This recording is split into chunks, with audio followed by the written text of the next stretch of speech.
When the musical Jesus Christ Superstar was released in 1973, the protagonist, the American Ted Neeley, was just 30 years old. Now, at the age of 72, his voice is as spectacular as ever as he gets into character to play Jesus Christ.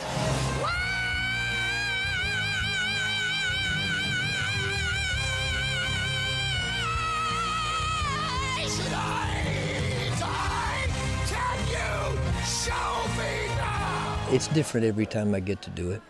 Each production gives me a chance to do more research, to look inside the reality of the character and all of the surrounding characters as well. So there's more of a historical value to the show for me every time I get to do it. So the change is basically what people perceive, because I'm still singing the same songs, wearing basically the same kind of robe, looking as much as I can. Today, Ted Neeley is starring in the Italian version of Jesus Christ Superstar. He is on a stage full of young local players, but maintains the same enthusiasm for a story that has shaped his career and his life.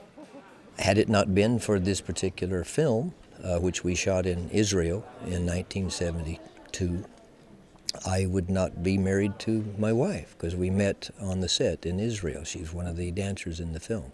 So that changed my personal life completely. And doing this role in Israel certainly changed my spiritual life as well.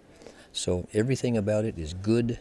Jesus Christ Superstar was born as a rock album and then as a musical in the early 1970s in the United States. Its success was widespread.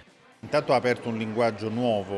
started a new language. Rock suddenly appeared after the early classics in the 60s, completely breaking the mold with this rock music, especially when addressing the gospel of Christ. It treated it with a completely new and disruptive language for that time.